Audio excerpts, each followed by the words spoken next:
Het was donderdagmiddag gezellig druk in het centrum van Venray. Diverse spelletjes waren door de vrijwilligers uitgezet voor kindervakantiewerk. Ieder jaar verzetten de vrijwilligers weer bergenwerk, maar dat hebben ze al graag voor over. Nou ja goed, ik heb eigenlijk nog wel wat vakantiedagen over van werk en ik dacht van, ik moet er iets mee doen. En via vrienden zeiden van, oh je moet meedoen met kindervakantiewerk. En ik zo, ja, kinderen, niet mijn sterkste kwaliteit. Ik ga het toch proberen en ja, nu 6 jaar later vind ik het de leukste week van het jaar en vind ik het gewoon leuk om de kinderen te verblijden. Ja, het is erg leuk om te doen. Het is toch altijd alweer een feestje om voor de kinderen een leuk programma in elkaar te zetten. En in de week eigenlijk de kinderen te zien genieten van de leuke week. Ja, die kinderen maken het ieder jaar weer leuk. En gewoon iedere keer is het weer net ietsjes anders. En leidings, allemaal die meedoen, het zijn ook hartstikke gezellig.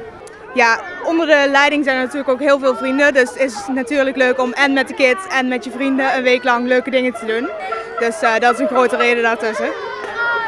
En ja, verder, ik ben zelf al langer bij Nederland Venray, leidster. Dus dit jaar zijn we eigenlijk niet op vakantie in deze week. Dus die kans heb ik meteen gepakt natuurlijk.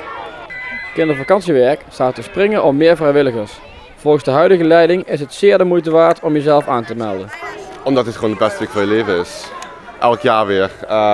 Je zit met zo'n leuke club mensen, qua leiding gaat lekker. Onder de kinderen is het echt, maken ze nieuwe vriendjes, nieuwe vriendinnetjes die ze dan de rest van het jaar ook weer kunnen zien. En ja, je kunt er gewoon heel veel uithalen.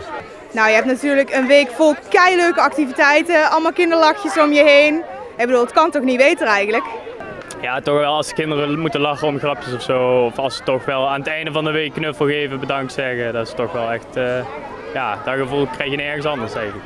Ja, we kunnen ieder jaar weer meer handjes gebruiken. We merken toch wel, en vooral tijdens de week, dat we daar wel wat handjes missen. Ook vanuit de vrijwilligers, maar in de organisatie zijn altijd mensen welkom. Aan het einde van de week slaat echter wel de vermoeidheid toe. Ja, beetje. Iedere dag vroeg naar bed, vroeg weer op. En dan, maar daar gaat het. Nu al eigenlijk een beetje. Maar we altijd blijven lachen, we gaan keihard door. Morgen laten we ze lekker los in het speelpark. En dan gaan wij gewoon lekker meedoen en de laatste uurtjes lekker genieten met z'n allen.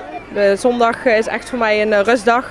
En dan ga ik echt helemaal niks meer doen en dan is het weer bijkomen en dan vakantie vieren. En dan kunnen we over 2 maanden weer aan de slag. Het begint er onderhand al wel een beetje in te hakken, dus op vrijdag is het allemaal, we hebben nog een feestavond en daarna is het allemaal plat. En dan zal het zaterdag bij sterker zijn. En wanneer is het voor jou geslaagd? Als de kinderen plezier hebben gehad, dan is het voor mij geslaagd.